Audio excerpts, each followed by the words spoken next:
Hello everyone and welcome to another episode of the PT podcast. Today I'm sitting with Bec V. Hello! Bec is very nervous because it's her first time doing anything like this, but I'm sure she'll do great. Yep. So we're going to jump straight into the questions. Bec, how did you become a personal trainer and why? I was studying my sports science degree at uni and I got really impatient. I was getting all this knowledge and I was excited with what I was learning, but I had no one to listen to me. None of my family was particularly interested. None of my friends were really into it, and I was like, like valve, you couldn't spray it out anywhere. All the knowledge. Yeah, and I was like, well, how do I find people who are going to listen to me talk? Yeah. So I was actually doing a pole dancing class at Raw Fitness, and I saw they were, you can do fit college, become a personal trainer. I was like, cool. Went and had a chat. Got to do it over night time, so I worked, usually 12-hour days, and then went and did that over night time. Wow. So part-time and then, straight into the industry. That's awesome. So you're obviously like a sporty person before you were a personal trainer, given that you were doing sports science. Or at least you tried to be. Anyone who knew me growing up knows I actually hated sport. Right, okay, interesting. I was a dancer. So I grew up as a ballet dancer. Cool. And I did a few other styles, and I was living in Sydney for a little while. I was studying at the Australian College of Physical Education. So I wanted to be a dance teacher, own my own dance school.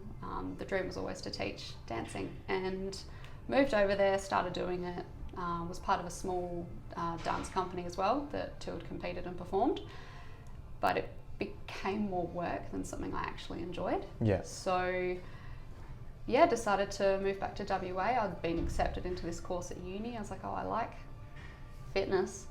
So I started the sports science course, and it all kind of spiraled from there. Cool. When you started the course, what was did you have like an end game in mind? Did you want to train athletes or? I sort of thought the goal would be athletes, because I was studying a degree to sort of work with high level athletes. But as I've sort of gone on and I've learned more, I think, working with women and towards women's health is sort of what I'm striving for now. I always thought personal training would be something I did on the side while I was at uni, and then I'd move on to something else. But it's pretty tough to do it on the side. Oh yeah. It seems like the perfect job to do it on the side, but it's a lot more work than people realise. Yeah. For every 1 hour you spend in the gym, it's like 2 hours outside of it. Absolutely. Yep. Yeah. So let's talk about your personal training. What's your coaching style? Do you have a favorite method of training people or anything like that? I guess it differs client to client. I like to keep things simple as possible. When I started as a PT, I did walk in quite cocky and overconfident. Yep. I had all this knowledge, but everyone does. Yep, we've all done it. But no, I like to keep things simple, and I want to educate my clients. That's my biggest thing. Is I don't want my clients to have to depend on me forever. I want to teach them what they need to know, and then they're able to implement that into their lifestyle and be able to do it themselves. Yeah. And is it mostly fat loss clients or hypertrophy clients? I think I've got a good mix of both. I think my favourite little niche is working with females who want to put on a bit of size. Cool. That was me. I was very small, and I wanted to put on a bit of muscle, and thought training at the gym. Important note actually, you're going to be competing in 9 weeks, 8 weeks? 8.5 weeks. 8.5 weeks, fantastic. So talk us about that. So I'm currently 8 weeks out from ICN Bikini, training with Alice Round. It's been an incredible experience. I've loved it. I've learned so much, and I think having a background in ballet, I always loved the discipline and the dedication that required. So I've really enjoyed comp and training for a goal as well. Yeah, training towards something. Alice has been a fantastic, not only coach but mentor, and just having that accountability was great for training and having something to be training for. Yeah, that's been awesome. So good. So how long has the prepreration time been? When did you decide you were going to do it? And I think I'd been looking into it for a good 6 months before I contacted my coach. When I started as a personal trainer, I actually gained about 10 kilos. Oh wow. Because I stopped training myself. So I stopped training myself. Was stress eating because I was working very long hours. So I think I started with Alice in about the November, and we spent a bit of time putting on some muscle and just more so going for a little bit of shape change. But I've been sitting in a deficit since about April, May. Hungry all the time. I am getting very hungry. Hence the coffee. Hence the coffee and the litres of water. No, it's been a good experience so far. So what's the hardest part? Because obviously I think some people they see people up on the stage and like they don't really understand, like some people are like, oh, it's just genetics or something like that. Like what's been the real challenges with competing? For myself, it's been having to be selfish with my time. It is a big time commitment, especially now that it's not just training 4 or 5 days a week, it's cardio every day. It's the hour I spend planning my meals for the week and then cooking all the meals for the week, getting the cardio in, getting the steps in, getting the mobility and the training in, the posing practice in. Yeah, it's a massive time commitment. Yeah, and I feel the same. So like I'm hopefully competing next year in March, like and I found the same. So like right now I'm in the putting on size phase, and like just the time to eat as well. I have to eat 4 or 5 times a day, and it's just like booking that out in your calendar. It's like I have to block when I eat out too. Yeah. I've got food time, and it's just like I've got a notification when it comes, and it's And otherwise, you book clients in over the top of that as well. And you're like, oh, I'll figure it out. I'll work it out later. I'll be fine, and then you're 6 hours later, and your stomach is eating itself. Yeah. And now you're like, I've got 3,000 calories to eat in 4 hours. That's fantastic. That sucks for you, doesn't it? Okay, so what do you think makes a great personal trainer? Ooh. Tough question. That is tough. Because there are so many great ones that do different things, but you know what? It's not necessarily the smartest person in the room, but it's the person who's able to articulate what they know and break it down for any different type of person who walks in the door. That's really good. I think that's I totally agree with the that. Ability just the to communication educate and the communicate. Yeah, I think that's. You can have all the knowledge in the world. You could also have an incredible six-pack, but it doesn't make you a very good people person. Yeah. So you need, to be a personal trainer, you need to be able to communicate and, take one principle and teach it to, a million different people who walk through the door. And I think that's the real difference between so people can remember things or people can know things. Like if you remember something, it doesn't necessarily mean you understand it. And No. I think when you just remember something, it's hard to explain it to someone else because you don't understand the crux of it. But if you can, it's like kind of like if you can take an engine apart and put it back together, you can teach someone else to do it. Exactly. But if you can't, then it's like, well, I don't know how to explain it. And yeah, so many people just come in trying to recite books, and if someone doesn't understand it and you don't know how to teach that a different way, well, what are you going to do? And changing terminology as well. Oh, exactly. Mid-session when you realise someone doesn't know what you're talking about. Yeah. Oh yeah. So no, communication, absolutely. Yeah. So when a client comes in, like let's pretend I'm one of your clients. I've just walked in. I've never trained before. I'm looking to lose a bit of weight, put on some muscle mass. Where do you go from me? Where do you start? There's obviously so much to do. There's so much there. I want to hear about your lifestyle. So obviously, you've come in, I found out your goal. I want to know why it's your goal, but first looking at what your lifestyle's like. I could write you a perfect program, meal plan, X, Y, Z. Yeah. But if it's not going to fit in with your lifestyle, what's the point? That's a really good point. Rather than flip your life upside down, what can we implement into what you're already doing? Maybe you can't get in so many training sessions a week. How do we increase your steps through the day at work? All right, cool, you live 5 minutes away from a train station. How about you walk instead of drive and you get your steps in each morning? Yeah, that's really good. So, and you mentioned something just a second ago about you want to know why as well. Is that a big part of your first consultation? Oh, absolutely. Yeah, it's probably one of the first things I try to find out. And you're not going to get it every time. Yeah, and that's something I've struggled with. Is like, I know how important it is to know it, but then a lot of my clients are like, well, I don't know, I just want a six-pack. Your clients don't always also know themselves either, and it can be quite personal, so it also could take a few days for them to open up and tell you why. Yeah. So there's that, but you got to build that relationship with your client. So you got to find out the why, but allow time to get it. Yeah, and that was one of the book recommendations on one of the earlier podcasts. Is Simon Sinek's Starts with Why. Have you read that? No. Fantastic book. Yeah, okay. Yeah, awesome book. I would definitely recommend reading it. Yeah, all right, absolutely. Yeah, and on the topic of books, yes, one book recommendation. Are you a reader? Do you read a lot? I am actually, and finally yesterday I worked out how to use my Audible app so I can listen to them in the car. So good, so good. Oh my God, there's so many books. I know, it's always hard to tell. I always default to saying the last one I read, so that's really bad, but yeah. Oh, look, top book, Harry Potter.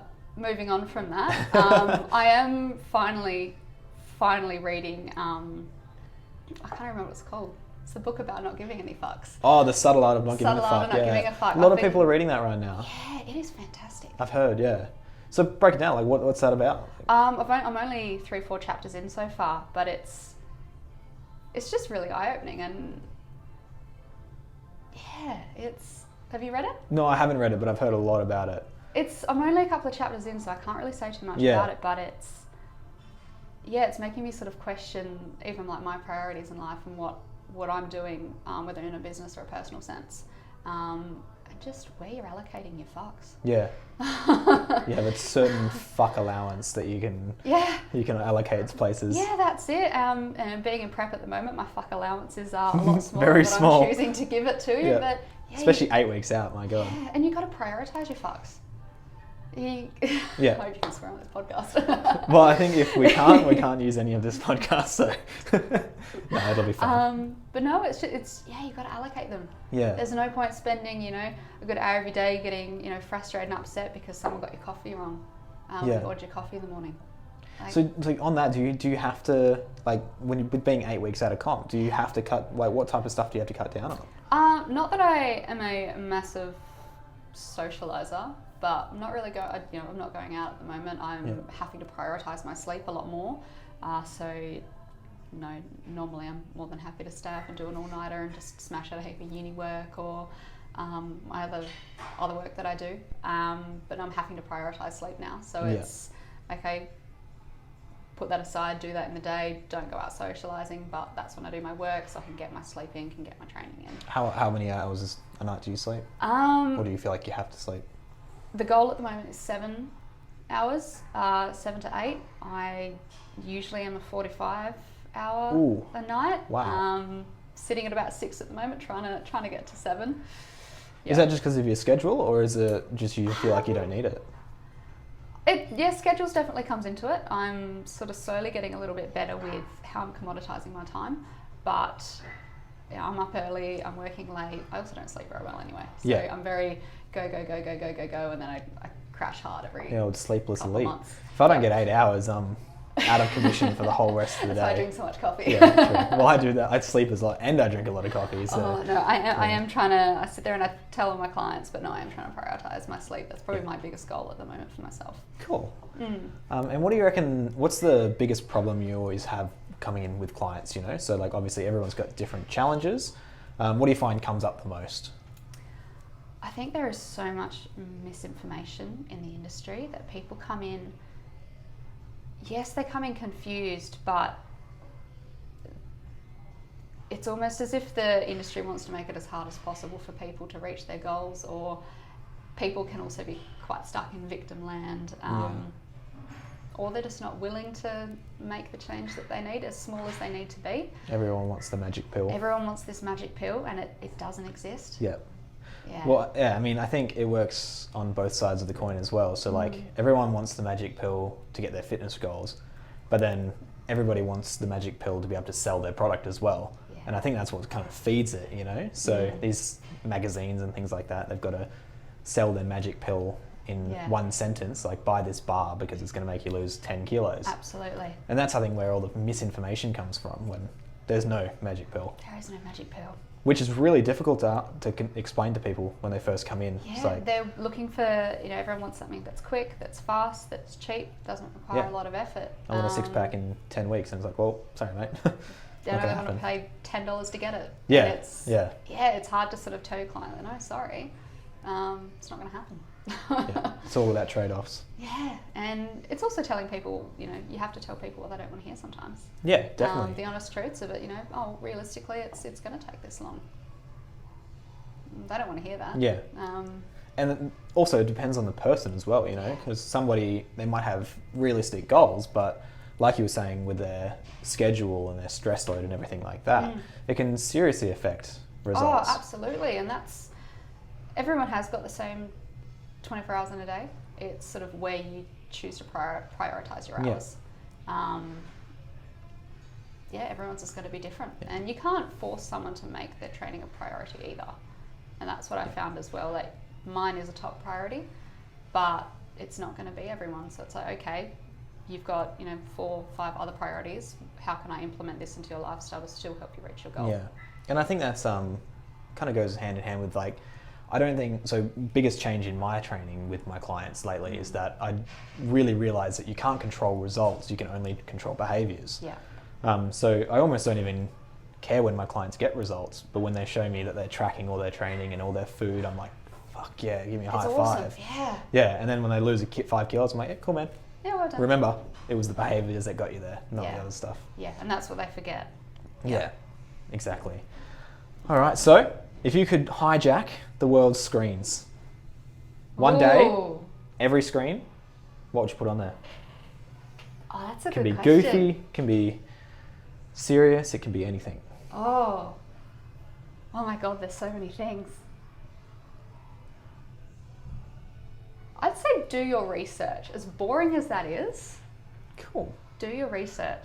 I like it. Yeah. I like it. Because, too many people, as I said before, there's so much misinformation out there. So many magic pills being advertised, people, all these promises that the industry makes, but do your research. That's really good. Yeah. And do you have any closing thoughts on any of your training? Anything like that? No? No? Cool. Cool. It's a good place to leave it then. All right, well, thank you very much for coming onto the No show. worries. I know you're super busy with everything, but I really appreciate it, and I'm sure everyone's going to love it. Yeah, I hope so. See you next time, guys. See ya.